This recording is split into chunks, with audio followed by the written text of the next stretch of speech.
sajnos 20 napot kéne ülnöm, mert a gyerekem igazolatlan napjaiért, mert iskolában nem járt. Abszolút nonsens ez a szabályozási struktúra. 5 különböző, de egyszerre érvényesülő szankcióval bünteti a családokat. Hogyha van kapcsolatod, ha van társadalmi státuszod, ha van pénzed, akkor sokkal-sokkal szerencsésebb helyzetben vagy, és sokkal több idő és súlyosabb lépések kellenek ahhoz, hogy valaha is elérjen a börtön. Volt köztük egy édesanyja, akinek van 9 gyereke, és ő egy éven belül többször is meg lett bírságolva, ami 14 napos elzárást jelentett az esetében. Úgyhogy elvitték 2 hétre, és akkor egyedül maradt a 9 gyerek 2 hétre otthon. Akiknek nincs pénzük, fényévekkel gyorsabban kerülnek be a börtönbe, mert nincs semmiük, csak a szabadságuk.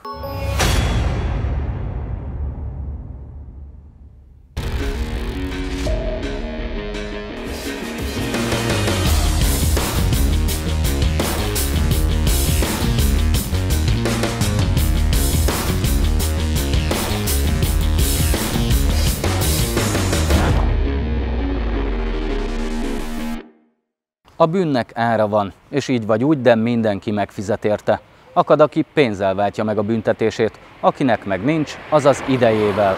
Bár Magyarországon a törvények elvileg mindenkire ugyanúgy vonatkoznak, az igazság az, hogy valójában a legszegényebbek kerülnek a legkönnyebben a rácsok mögé.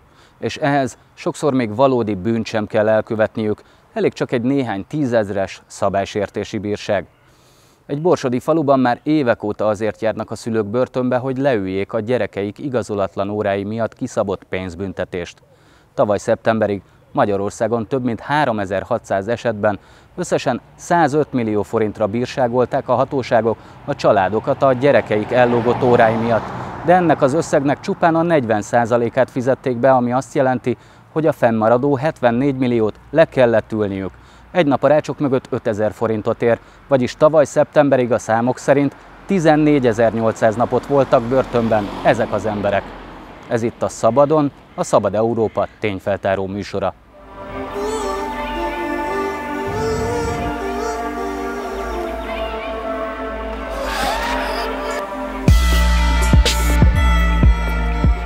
Torna Nádaska egy alig 800 fős falu Baz vármegye eldugott csücskében.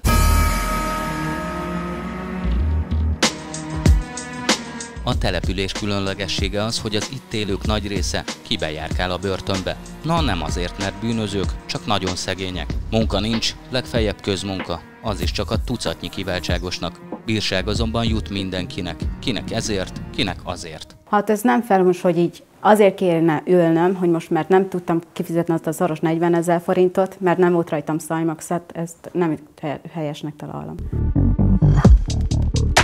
A faluban mindenkinek megvan a maga keresztje, a tehetősebbek a nyakukban, a nincs telenek a hátukon hordják. Itt könnyű bűnbe esni. A legtöbben a pandémia alatti kijárási tilalom megszegése miatt kaptak több tízezres bírságot, Ficu Barbara is. Este 8-kor kimentem a kútra, mert kútra járunk vízért a csapra. Hát akkor jöttek így a rendőrök, így megbüntettek 40 000 forintra. Nagy pénz a 40 000 errefelé, főleg ha sosincs egyben annyi. Ficu Barbara bár kért részletfizetést a büntetésére, de úgysem sikerült törlesztenie. A fiatalasszony idény munkából élt. Egyedül nevelte a gyerekét, de 5 hónapja a babát is elvették tőle. Barbara kifutott az időből és a lehetőségekből is, most a szabadságával kell törlesztenie. 8 nap a rácsok mögött éppen 40 000, de a nő azt mondja, nem akar bevonulni, inkább menekül a sorsa elől. Ha jól tudom, akkor bujkálsz a rendőrök Igen, elől. a szomszédba. Hogy? Ott szoktam futni a kert alatt, ott szoktam elbújni a szomszédba. Reggel szoktak amúgy kijönni, az ablakból meglátom, hogy megállt a rendőrkocsi, hátrafutok, és így átfutok a szomszédba a kert alatt. És csak itt keresnek, a szomszédban nem? Igen. Barbara esete nem egyedi a faluban. Itt alig akad olyan család, aki ne lenne érintett így vagy úgy. Pénzhíján sokan börtönnel váltják meg a bírságaikat. Itt nem érzik azt, hogy a családbarát kormány politikája bárhogy is érvényesült volna. Miért szokták itt általában megbüntetni az embereket? Többnyire a fáért, meg azelőtt volt a szájmaszk, meg a magyarán mondva az iskola esetleg. Ez Tornanádaska ikonikus iskolája, a Hadik kastély, ami jelenleg kisegítő iskolaként és nevelő otthonként működik. Ide jár a tornanádaskai gyerekek apraja nagyja, aki meg valamiért mégsem, az szerencsésnek mondhatja magát, és az 5 kilométerrel arrébb lévő Bodva-Szilasi a jogvédők szerint szegregált iskolába kell átvonatoznia.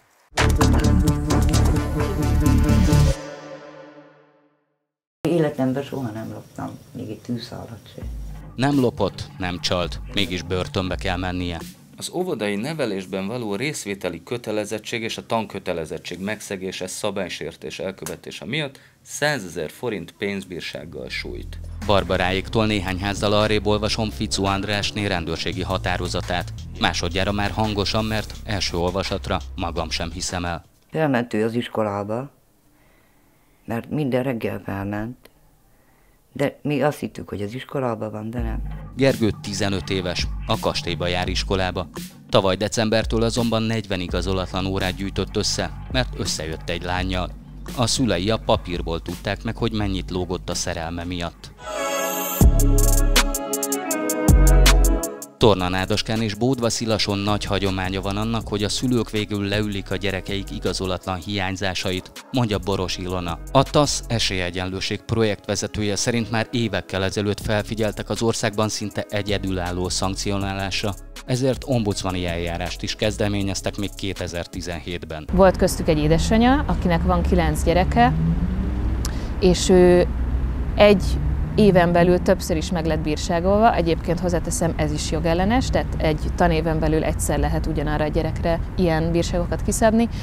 Minden esetre őt többször is megbírságolták, ami 14 napos elzárást jelentett az esetében, nem lehetett volna bevinni, hiszen egyedül neveli a gyerekeit, de erről ő nem tudott, más pedig nem érvényesítette, úgyhogy elvitték 2 hétre, és akkor egyedül maradt a 9 gyerek 2 hétre otthon, ami egyébként megint csak felveti ezt a kérdést, hogy ilyenkor mit gondol a helyi, tehát akár a jogalkotó, akár a helyi jogalkalmazó, hogy ha eddig veszélyeztetve volt a gyerek, mert hiányzott egy napot az iskolába, vagy 2, akkor attól nem lesz veszélyeztetve, hogy felügyelet nélkül marad 2 hétig 9 gyerek? Ez itt egy nyári konyha volt, meg egy spájz. És mi történt? Hát ugye szétszedték, mikor bekerültünk a börtönbe. Volt idejük rá, és kellett a faanyag tüzelni. A Ficu családnak nem ez az első büntetése az igazolatlan hiányzások miatt. Összesen 12 gyerekük van, akik annyit lógtak a suliból, hogy a szülőknek esélyük sem volt pénzzel megváltani. Így mindkettejüknek börtönbe kellett mennie. A gyerekeiket évekig az egyik nagyobb gyerekük nevelte. Hát ketten 5 és fél évet ültünk le. Akkor volt a nagyobb lány Margit, hogy ne vigyék az intézetbe őket elő, ő vette maga után a gyamságot, ő vállalta a gyerek után a gyamságot, úgy maradtak itt a gyerekek. Mert ha ő nem lett a nagyobb idősebb lány, akkor a gyerekeket elvitték az intézetbe. Magyarországon szabálysértésnek minősül az, ha egy gyerek a kötelező óvodai vagy iskolai oktatási rendszerből igazolatlanul 30 napot hiányzik. Ilyenkor a szabálysértési hatóság pénzbírságot szabhat ki a szülőkre. Sok esetben éppen azokat a családokat büntetik ezzel a szankcióval, akik a legkevésbé tudják befizetni a pénzbírságot, hiszen már az iskolai hiányzás hátterében is nagyon sok esetben éppen a család szűkös anyagi helyzete áll. Magyarázza Boros Ilona, a TASZ projektvezetője. Abszolút nonsens ez a szabályozási struktúra, mert ahelyett, hogy a gyerekeket motiválná és a szülőket segíteni abban, hogy a gyerekeik iskolába járjanak, ehelyett 5 különböző, de egyszerre érvényesülő szankcióval bünteti a családokat, és egyébként úgy bünteti leginkább, hogy a maradék pénzüket is elveszi. Tehát ugye a pénzbírság, amivel elveszi rengeteg, tehát hogy egy havi bevételét elveszi egy családnak, ez is egy szankció. A szabálysértési szankció miatt kizárják a közmunkából a szülőket, ami tényleg a lényegében egyszeri bevételi forrás a családnak, és hogyha még valami, az ugye a családi pótlék. Na, a családi pótlékot is elveszik automatikusan. A jogszabály szerint a bírság 5000-től 150 000 forintig terjedhet. Ha valakinek összegyűlik az 50 igazolatlan órája, akkor automatikusan megindítják a védelembevételt, illetve egyszerre érvényesül a család ellen az összes pénzügyi szankció. Ugrik a közmunka és a családi pótlék is. Ezeknek a családoknak innen már nagyon nehéz felállni, sokan nem is tudnak.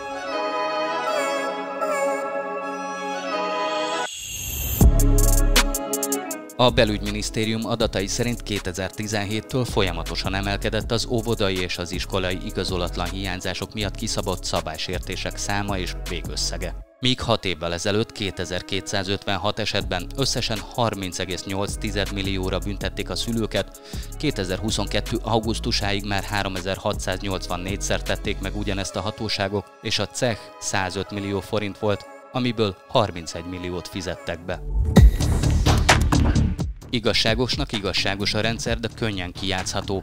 Minél tehetősebb valaki, annál nehezebben kerül Magyarországon börtönbe, mondja Ivány Borbála. Hogyha van kapcsolatod, ha van társadalmi státuszod, ha van pénzed, akkor sokkal-sokkal szerencsésebb helyzetben vagy, és sokkal több idő és súlyosabb lépések kellenek ahhoz, hogy valaha is elérjen a börtön, mint azokat, akiknek nincs pénzük, mert azok nem azt mondom, hogy azonnal, és nem azt mondom, hogy mindenfajta előzmény nélkül, de a gazdagabb vagy jobban szituált állampolgárokhoz képest fényévekkel gyorsabban kerülnek be a börtönbe, mert nincs semmiük. Erikának semmije sincs, csak a szabadsága. Még arra sincs pénze, hogy a különféle hivatalokban engedélyeztesse azt, hogy közérdekű munkában ledolgozhassa a bírságot. Ahhoz ugyanis utazni kell. Ezért lélekben a börtönre készül, hogy újra a szabadságával váltsa meg a fia bűneit. Vagy túlélem, vagy nem. Mert ilyen betegsége a szívinfarktus, nézd csak ott amióta kijöttem a börtönből, én nekem ezeket a gyógyszereket folyamatosan minden nap indik.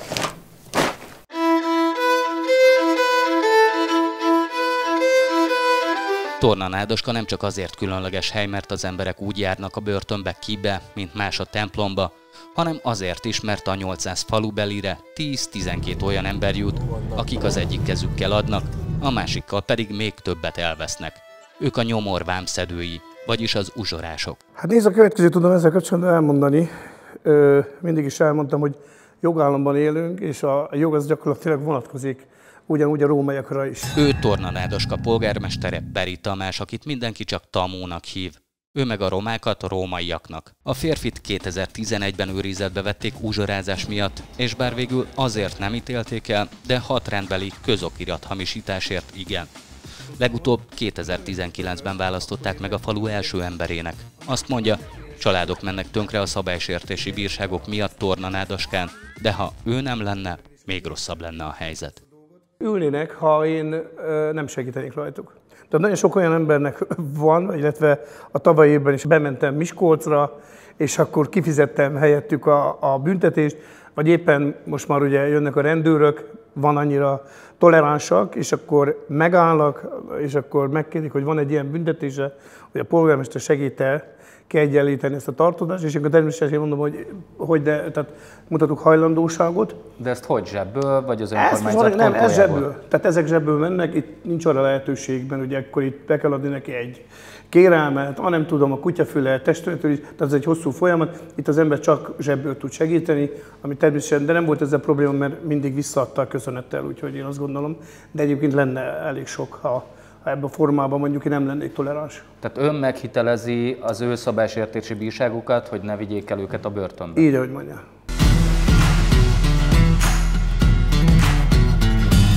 Több mint 10 milliárdos költségvetési tételt jelent a szabálysértési bírságokból befolyó összeg a magyar államháztartás számára. Volt olyan ügyünk, hogy mondjuk egy személyi igazolvány hiánya miatt 50 000 forintra bírságoltak valakit, ez 10 nap a börtönben. 2021-ben a pandémia alatti korlátozások miatt nem csak a befizetett bírságok összege, a kihágások száma emelkedett, hanem a szabadságukkal fizetőké is. Pénzbírság és helyszíni bírság, tehát amikor valami pénzügyi szankciója van a szabálysértésnek, az összesen olyan 550 000 eset. És ebből az 550 000 esetből körülbelül 16 milliárd forint a bírság, amit hogyha kiszámolunk, akkor nagyságrendileg 55 000 forint egy átlagos bírság. És ebből olyan 9,5 milliárdot fizettek be. Az azt jelenti, hogy 5 milliárdot vagy 6-ot a kettő közötti összeget, azt nem fizették be az emberek. A koronavírus miatti korlátozások alatt sokszor vitatható szabálysértési bírságok születtek, amelyeknek a vége vagy egy több 100 000 forintos csekk volt, vagy pedig elzárás. Beszéltem Dunaújvárosban olyan 5 tagú családdal, akiket egy este alatt fejenként 500 000 forintra büntetett a rendőr, vagyis összesen 2,5 millióra. Ők végül nem akartak nyilatkozni a szabadonnak, mert félnek a rendőröktől. Lakatos András viszont nem félt. A férfi 10 évig volt hajléktalan, a kijárási tilalom idején is. Jó napot, András! Most már van fedél a feje fölött, lakásban él. Azt mondja, a koronavírus alatt az egyik éjszaka egy vidéki vasútállomás környékén húzta meg magát, miután kidobták a váróteremből, még meg is büntették a rendőrök, mert nem lehetett volna az utcán. Na hát mit ad Isten, megjelenik a rendőr. És ugye Covid volt, 2 ilyen felfegyverzett katonával. Jó estét kívánok, jó estét. Hát bejelentést kaptunk, jöjjön velünk. Na hát aztán hát közölte, hogy följelent, mert hogy nem lehet az utcán. Azt mondom, nem követtem el semmit, hát mondom, itt vagyok, ülök a padon, kész. Tehát betartom nem lehet ugye mászkálni éjszaka, meg ugye éjféltől, mit tudom én, mi volt egy kijárási tilalom gyakorlatilag. Az idős férfit 25 000 forintra bírságolták a rendőrök, de úgy tűnik, ő még szerencsés volt. Volt még egy ilyen abszurd esetünk, amikor egy budapesti hajléktalan embernek volt a születésnapja február 24-én, és a rendőrök oda mentek hozzá, miközben ő a padon evett, és egyébként volt maszkja, meg hordta is, csak éppen evett, és a születésnapi tortáját fogyasztotta éppen, egy szelet süteményt, és akkor azt mondták a rendőrök, hogy jó napot kívánok, akkor hoztunk magának egy születésnapi meglepetést, egy 50 000-es csekket. Bár voltak indokolt esetek, amikor az emberek kimentek a kijárási tilalom alatt, azonban a rendőrök kőkeményen betartották a jogszabály minden írott betűjét, még akkor is, ha teljesen életszerűtlen volt, mondja a Helsinki Bizottság jogásza. Egy nő fordult hozzánk egy nyugat-magyarországi kisvárosból, hogy a vele együtt lakó férfi rokona az őt bántalmazni akarja, fenyegeti, és ezért elmenekült otthonról az éjszaka közepén. És ennek ellenére, noha egyébként a helyi rendőrök ismerték ezt a családot, és tudják, hogy ez a férfi rokon, ez nem egy békés típus, és többször fordult már elő ilyen eset, mégis, hogyha jól emlékszem, akkor 200 000 forintra büntették a nőt. A számokból kitűnik, hogy a legtöbben nem akarnak börtönbe vonulni a szabálysértési bírságok miatt. A BVOP tájékoztatása szerint 2021 év elejétől napjainkig összesen 8741 fő került elzárásra, ebből csupán 541-en jelentkeztek önként, 8200 főt pedig elő kellett vezetni. Egy nap a börtönben 5000 forintot ér, miközben a fogvatartottak őrzése, ellátása naponta több mint 15 000 forintba kerül a magyar adófizetőknek. A jogvédő szervezetek szerint társadalmi haszna biztosan nincs annak, hogy emberek elszakadva a családjuktól néhány 10 000 forintos bírságokért ülnek a magyar börtönökben.